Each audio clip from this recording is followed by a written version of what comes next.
आजच आदर्श live news चॅनलला subscribe करा आणि बेल आयकॉन अवश्य दाबा. सरकारी कामगार पक्षाचा सरकारी कामगार पक्षाचा दीदी भाई आगे बढ़ो, शेतकरी कामगार पक्षाचा महाविकास आघाडीचा. काल आपण पाहिलं की आपण जिल्हा परिषद नंबर 1 रायगड जिल्हा परिषदेसाठी आपण 2 उमेदवार अर्ज दाखल केले होते. एक पंचायत समिती, एक जिल्हा परिषद आणि एक पंचायत समितीचा दाखल झालेला आहे. आणि दाखल होऊन आपण आज बघता आपण सगळे आपला उमेदवार आहे बालू वारा आणि त्याचे सगळे कार्यकर्ते आज इथे उपस्थित झालेले आहेत. बहुसंख्येने आपण आज त्यांचा उमेदवारी अर्ज दाखल केलेला आहे.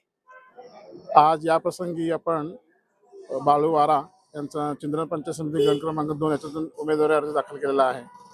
काल पण आपण पाहता जिल्हा परिषद गटातून 1 नंबर गटातून वामजेमधून लता धनराज म्हात्रे यांचा उमेदवारी अर्ज दाखल केलेला आहे. विभागाची आणि काल एक पराग भोपी म्हणून पंचायत समिती वामजे गण क्रमांक 1 मधून आपण उमेदवारी अर्ज दाखल केला.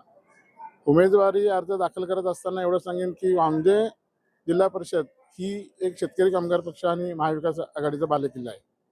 कारण कित्येक टर्म्स आपण बघितला शिरवली पंचायत समिती जिल्हा परिषद असताना सुद्धा त्या गणातून भरघोस मतांनी उमेदवार निवडून आपण दिलेले आहेत. जिल्हा परिषद असतील, पंचायत समिती असतील.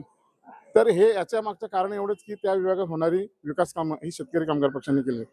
आपण गेल्या वर्षी पाहता ऊर्जाचा आपण जो आंदोलन केला पनवेल वामजे विभागातर्फे, तर त्या आंदोलनामध्ये शेतकऱ्यांचा भरघोस असा फायदा त्या आंदोलनामुळे झाला. बहुतांश शेतकरी हे कमी अनुदानामध्ये सरकार त्यांना पटवण्याचा प्रयत्न करत होता, परंतु आमदार बालराम पाटील असतील, काशीनाथ पाटील असतील यांनी केलेल्या आंदोलनामुळे त्या शेतकऱ्यांचा फायदा झाला. शेतकरी कामगार पक्षाचे प्रत्येक कार्यकर्ता ह्याच पद्धतीने काम करत असतो आणि ह्या कामाच्या जोरावर मतं मागत असतो. आज आपण नामनिर्देशपत्र भरलेत, परंतु आजच आम्हाला असं वाटतं लोकसंख्या बघून की आमचा विजय निश्चित झालेला. शेतकरी कामगार पक्षाची कामं केली ती अन्य पक्ष करू शकणार नाही. आता मी परत एकदा सांगतो की जो मुंबईवरचा मोर्चा झाला त्यामध्ये इथले स्थानिक आमदार, स्थानिक भाजप नेते हे कोणी बघायला आलेले नव्हते, परंतु आमचा नेता हा रस्त्यावर उतरून लोकांची कामं केली आणि भरघोस असा त्यांना भरपाई मिळवून दिली. मग ही शेतकरी तिथले आदिवासी वर्ग आहे, ही यांची सगळी कामं करत असताना शेतकरी कामगार पक्ष पुढारलेला असतो. तर त्याच्यामुळं आमचा विजय निश्चित आहे. कारण आमच्या लोकांनी कामं केली आहेत ही विरोधकांनी केलेली नाहीत आणि ज्यांना आम्ही निवडून दिलेत ते परत पुन्हा एकदा भाजपमध्ये गेलेत.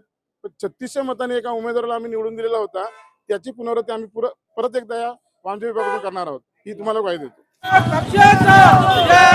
दीदी भाई आगे बढ़ो, शेतकरी कामगार पक्षाचा.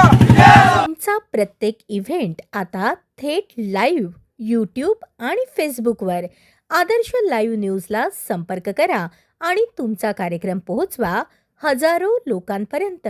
संपर्क अक्षय कांबळे 96 19 88 00 95 आणि 96 53 11 95 23.